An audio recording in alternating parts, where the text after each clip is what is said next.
I think when people are going through something, especially we talk about like anxiety and depression, which right now is at an all-time high in our country. How much would I love that for our voice to come in space in the podcast world? And when somebody hears our voice, it signifies something valuable that's going to help me live, love, and work in an optimum way.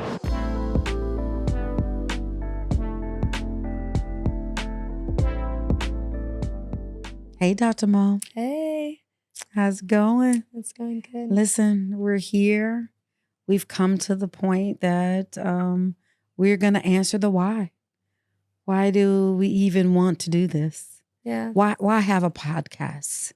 I feel like everybody has a podcast now. Right. So why join the masses? Why join the masses? And not just why join the masses, what specifically do we feel like we can bring out of the conversations that we have, like one-on-one, or that we have together, or when we're sitting in certain spaces and we're talking to somebody and just have a conversation surrounding what it means to seek therapy, or what it means to want to work on your health and your wellness, your emotional health, let's be clear, and your wellness. Those conversations we have, sprinkled out over time. And so just to come together and bring that to the forefront and answer I used to have a professor who would say, who cares? Mm-hmm.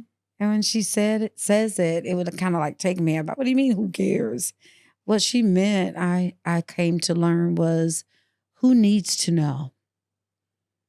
Who would benefit from what it is that you feel like you're innately placed in humanity? I don't mean to sound, deep and wide about it, but I am a firm believer that there are things over the tapestry, over the time, of our careers that we can bring that have been siloed in our therapy sessions, siloed with your patients, that would be beneficial. Yeah. And I feel like right now there's never been a more important time for us to start having these conversations. I think it's something like 1 in 5 people struggle with mental health over the course of their lifetime. Even more so for women, for Black women. Anxiety and depression's at an all-time high. I think uncertainty is at an all-time high in general. So I think it's huge for us to start having conversations centered around taking care of your mind, your heart, your emotions, your mental health, and also just being able to be a voice in the middle of all of these other voices. I think being able to communicate how do you care for yourself, and how do you become mentally well. And I think this is something that we've all kind of done. We get to do with people, which feels like a huge, I like to use the word blessing. It's a huge blessing for me to be able to sit with somebody who is struggling mentally and emotionally and watch as their life just begins to transform and change, as they begin to change their mind and change their hearts, change maybe aspects of their life, and to watch that growth. And then I've also personally had to sit in that seat and do that work and do that for myself and continually do. And so I think that not only is it a passion of ours because of our profession, but it's become, I think, a personal work and life of our family, to be able to encourage people that where you start isn't where you have to finish. That's right. Where you begin is just that, and that there's healing available. And it can come in many different forms. So I think the idea of just sitting down and chatting about that is an exciting for me, but I think also just very much necessary right now. I one thing you did say was we do the work, or we've done the work. And I truly believe that. I believe we do the work so we can do the work. Right. I know that sounds kind of trite, but what did it look like for me to come to a space to say, hey, I could live a more optimal life there? So research says, I hate to, go research says, but that's part of who I am. But research says that people gravitate when it comes to seeking help often to people that they can identify with. So, as you know, if you think about where my life intersects, I'm a woman. Mhm. There are struggles and there are triumphs and things that come along with that. I'm an African American woman. So my worldview and how that was fashioned over time, be it socially, emotionally, in my job, all those things come into play. I'm a Christian. Right. So there's a certain way I navigate, my emotions, my wellness, the way I integrate biblical things in there. Of course, for us, it's, unconditional positive regard, whoever comes, right? Mhm. We're there to be a conduit of care Right. or a soft landing for them. But why do this at this particular time? And for me, in my heart, I've run across so many people that look like some intersection of my life Mhm. that where behavioral health or emotional wellness is taboo. Right. Yeah. Go into being a business person. Mhm. Like we're both entrepreneurs, like multi-generational entrepreneurs. And where is the stop point? We work constantly, put on top of that, being an African American entrepreneur, I'm going to Mhm. work twice as hard. This is what society has told me. So, Mhm. but what does it look like for me or for someone like us, Right. right? To be okay to say, when do we normalize? Let's say like that. Can we normalize seeking help? Right. Yeah. Is that Especially something for that can be people. And done? when you're talking, that song is like, I bet you think this song is Right. about you, don't you? I Right. feel like we're totally making this, Right. this, and we're having these discussions for people that are like us. And you always say, I'm totally stealing this from you. You always used to teach me that like we all have our grapes to stump That's right. in the vineyard, and you've got your own barrel, and there's certain people that you're going to reach. And as much as I would love, I had to learn very quickly in my career that I can't help or save everybody. I Right. have to learn to know when I can communicate and help a certain person, and when there are other people that I may not be the best fit for you. I Yeah. tell my clients that all the time. I may not be the best fit, and so for me, kind of like you were saying, I think that there's an aspect of what we're doing that I think could be super helpful for women, for Black women, for Christians, for people that have also walked that same journey or even have the same interest to listen to this type of stuff like we do. Yeah. Um, Yeah. I believe when I think about it, mhm. when I think about what it is that we desire to do or to bring into the podcast space is resourcing. Yeah. Like I want for our voices to become a hub of resources, Mhm. a hub of some is where sometimes in my opinion, sometimes the minor can become the major. What do I mean by that? I can simply look at you, Dr. Mo. I have looked at you in over your lifetime and said, you are not the sum Mhm. of whatever you just did, or you're not the sum of whatever you're experiencing. What does it look like to bring valuable wisdoms? I'm of age, Mhm. so I can, say that I've lived a few decades, and you learn. And Mhm. you don't learn because you're all knowing and you're some kind of sensei. You learn through experience. And so how Right. can we bring, I would say, what would you say? There's about 35, like 35 collective years of experience. Right. Did you think about that? Yeah. I Yeah. just thought I about think that's that. a huge thing It's a that people huge get to thing. sit and just listen to people that do this daily, that Yeah. have studied this. If you can walk away with what we call, and we'll probably talk about this a lot on the show, but if you can walk away with a little bit more insight, Yeah. maybe into what you need to do for yourself, what you might need to do regarding your behavior towards other people, because we don't do things with other people. But Right. like, and then I think also just walking away encouraged.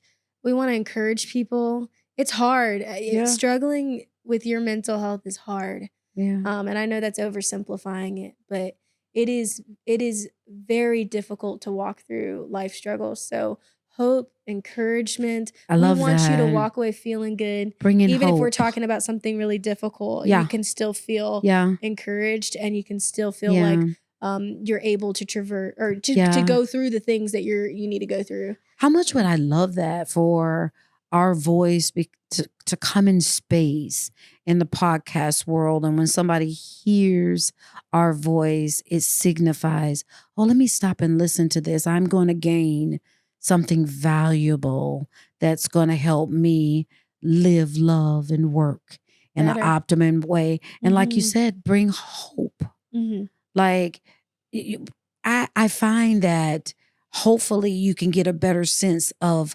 resources, where to go. Mm. Like, a lot of people know the what. Yeah. Like, what's wrong with I me? have to Like, tell some you people what's know going on. that. Yeah, they can That's usually our tell first you. question. What's Yeah. going on for you today? And they can They tell can you. tell you what's going on. They can tell you where it happened. Yeah. They can tell you a lot of times the why. It's the how that's elusive. Yeah. So if the Like time, what do I do now? exactly. So if the time that we spend in this podcast space, we can drop things that'll either initiate Mhm. a person in the direction of help that will help them with that how, right? Because we're not sages from the sage, all knowing, right? Yoda Mhm. type deal. That's never been who I am. I'm more of like a guide from the side.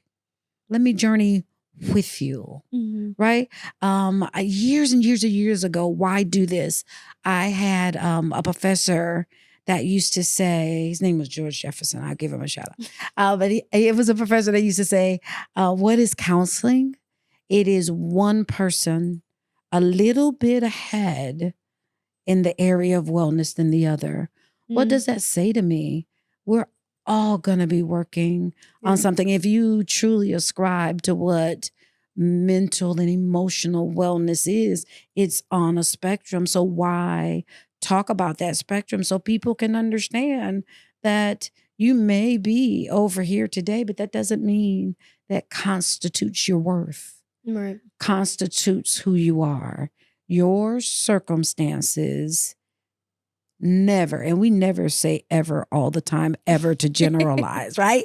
But for this situation, I say you're never the sum of your circumstances. So you're hitting a rough patch.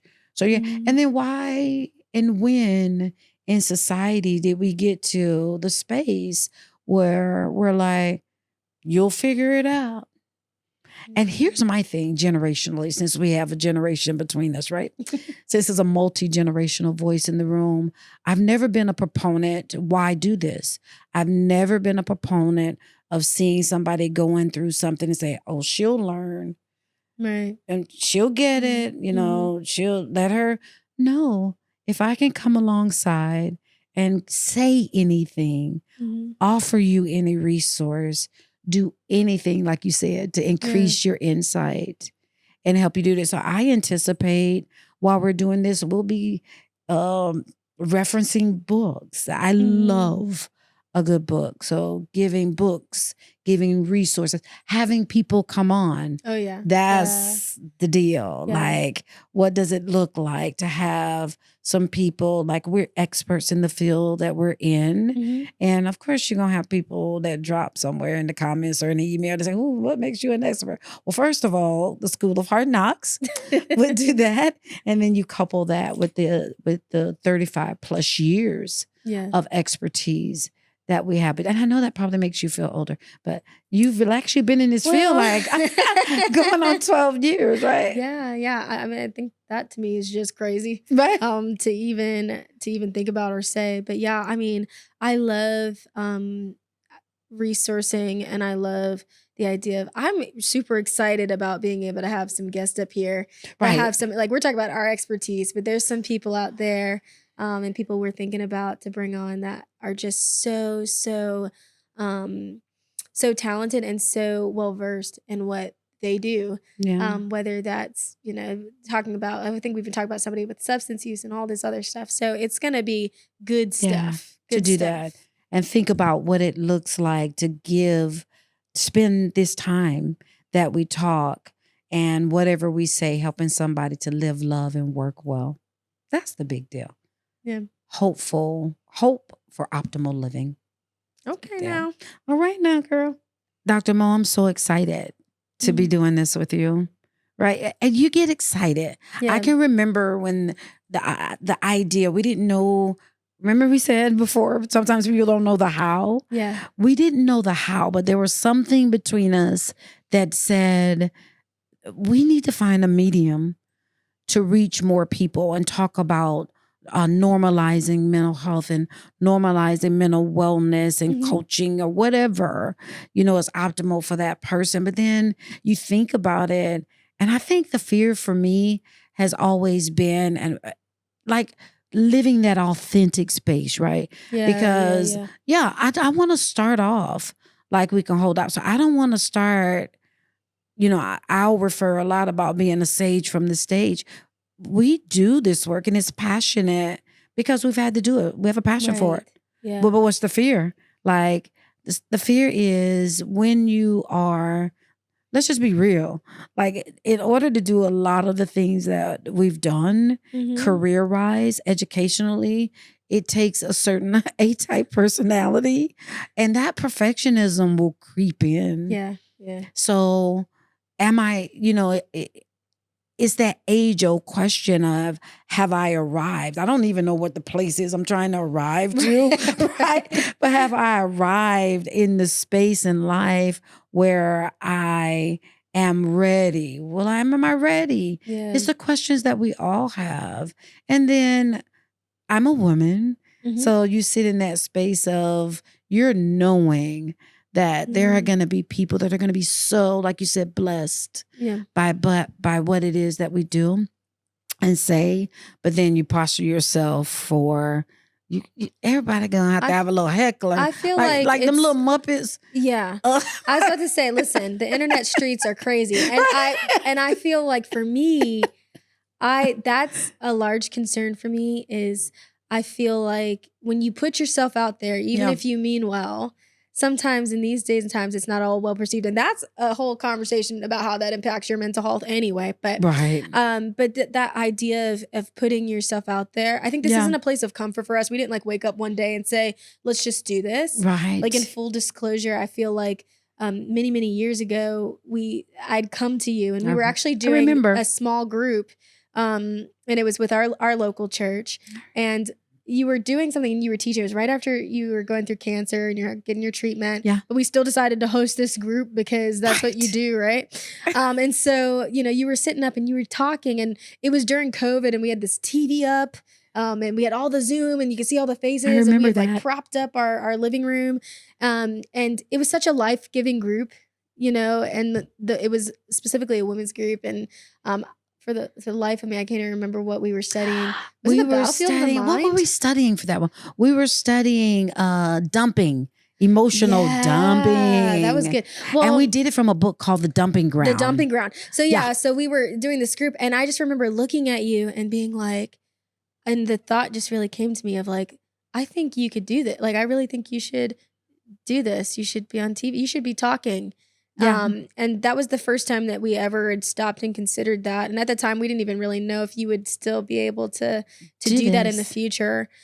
So I think in one ways, every time I think of something that's challenging, I try to think of other ways that that challenge can be overcome. Yeah. And so for me, I do feel very nervous about putting us out there like that because we are more private people. Yeah. But I also, and then also we have client care, and like, what does that look like? I don't want my clients in my comments, but like, you know what I'm saying? Like, but then at the same time, I feel like there's such a strong drive and call to do it. Like, it feels like weighty, like we need to do this. That's pivotal. Call, right? Yeah. So it is like, I like that. And then the reason why I like that is because I believe that's what helps to traverse the fear.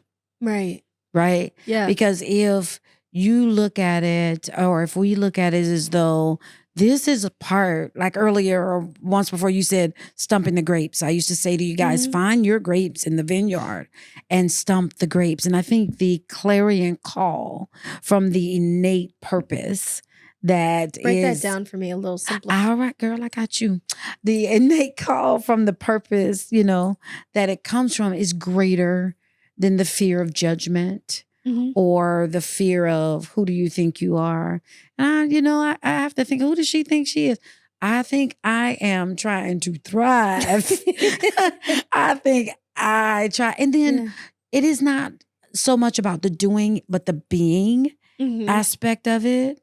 So it is also putting yourself out there that as you are being, everybody has a vice. Yeah. Let's be clear. If you don't, I am tiny afraid of you. And why? Because your insight. If okay, let's just say this. If you are perfect, sir or ma'am, life is great, you experience nothing, I totally understand this podcast not being for you. Right. However, for the rest of us, a little alarming. Right. Listen, I used to say all the time, I won't see a counselor that won't see a counselor. Yeah. Like life happens to me. You know, things happen because you are a conduit.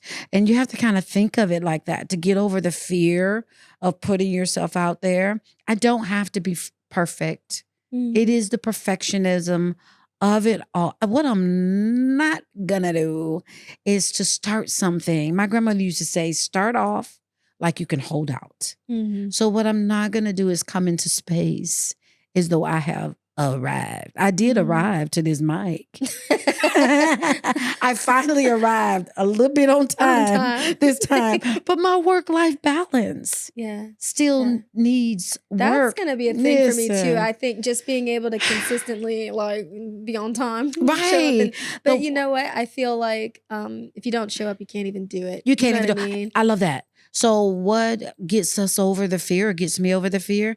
The fact that no matter what, one thing I promised myself years ago is even if I can't get it right, even if I don't satisfy everybody, even if I'm not your cup of tea, drink coffee. You better say that again. Girl, for the people in the back. Even if all those things, the only thing I can promise you in this podcast, and I can promise you, Dr. Mo, and promise anybody that would listen, if you show up, I'll show up. Right. Let's just show up. That is the biggest piece of everything. And then I believe that as I work over here, because you know your work, you know that statement of the kettle, what is it? The kettle pot calling the kettle black. Yeah. Right? Look, I'm not about to come in here and talk to you about being a guru of weightlifting. That's not what I do. I need someone who is a guru. Honestly, as you're saying that, I was like, we're just going to show up as we are right now. Correct. And as we grow, y'all will grow too. And you can watch. That's the hope, you know. We're all just going to show. Y'all show up on your couch. We'll show up here. Right. But I think as we show up and we grow, I think I just think I'm excited. I have so much anticipation about it and excitement about even getting to be able to start these conversations. And I just know that somebody's gonna be able to attest to that, like, or be able to speak to that and how important that this is for them maybe a year down the road. Absolutely. I think over the course of like this next year, it's our goal to continually show up and to show up putting our best forward.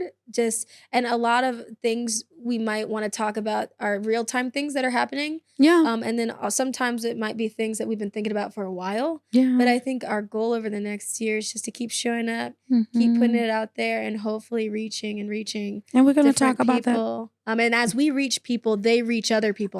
Come on people now. that we can't reach. That's another big reason for the why, because I remember making that transition from being a full-time therapist to a faculty member. And I'm like, but I had to realize that when I teach other therapists, then that is more people in the world that, you know, you can do it. So I like the phrase, when you guys were younger, I was like, I would listen to you guys. You say, catch this work. So that's really what we want to do over the next little bit. Certain things are taught.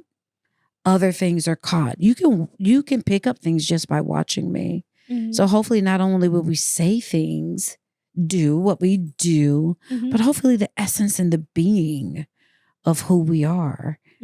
And I don't mean, oh, I'm going to teach you how to be great. And might in some areas. However, there's also, how do I show somebody how to traverse a hard season? How do I show somebody how to have chaos all around them and storms, as we'll say, or life is life in, because life truly be life in.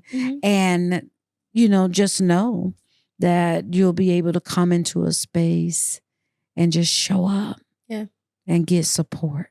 Are you going to show up with me? Yeah, I guess we'll show up.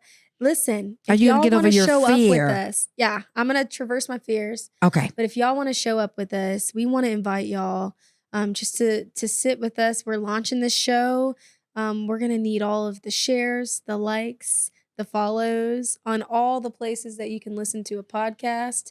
And the more the merrier. Do not be afraid. If something resonates with you, if it resonates with your friend or something you think your family needs, friend needs, go on ahead and share and subscribe, because we want to grow this community. We want to spread hope and love. And my favorite word, which we could talk about later, compassion. Yes. We want to share all of these things. So subscribe, like, call do what your you do on the internet. Do what you do. Call your girl. Call your girl. Call your mama. Right. Call your daughter. I'm going to call my mom. Well, you're here. I know. I'm going to call my sisters. Call your sisters. I'm going to call my sisters. So y'all call y'all sisters. I'll call mine, and we'll meet back here next week. Grab your team. Grab your friend. Grab your pup. Your pup cup. Why did that take me to hide your kids, hide your wife? That's a totally different thing. It's not even related. Like, hide your kids, hide your wife. Don't hide anybody. Please don't join hide us. Anybody. Yes, bring everybody. No, seriously. Like, nothing. There's a saying that I love. Nothing travels faster than word of mouth. It's true. So yeah, share it. Word of mouth looks different in a digital age. Yeah. It used to be I would pick up that phone in the living room that had the long cord. I know I'm dating myself. I ain't never had that. Yeah. It had this long cord, that untangle it, I wind it, and I'm calling my friend after school, right? I was making a MySpace page, and I had my top 10. My who? Yeah. We didn't have no MySpace. We didn't have a My Computer. Look, there's probably some kid somewhere like, what the heck is MySpace? I know. They're Googling it now, right? But what does it look like just to share? This week on the Skills and Pills podcast. Cuffing season. Okay, cuffing season. Oh, I want to be so careful. Like, careful with the cuffing. Let's start there. Like, cuff carefully? Like, what is cuffing season, doctor? Let me digress, generation. What is cuffing season, Dr. Mo? My first thought was, does he have a home? But that's or your partner. I was like, cuffing season. Okay. Let's okay. What are the dirty words of therapy? Always. Finite statements. I always do this. You never do that. You should. You should have. Right. I wouldn't. If it were me, I would. Everybody ain't you, baby. Yeah. But dirty. Just say dirty words of therapy. Yeah. I'm gonna get to it tomorrow. Could be a dirty word. No, today. That's everyday word. In the present, right, ma'am?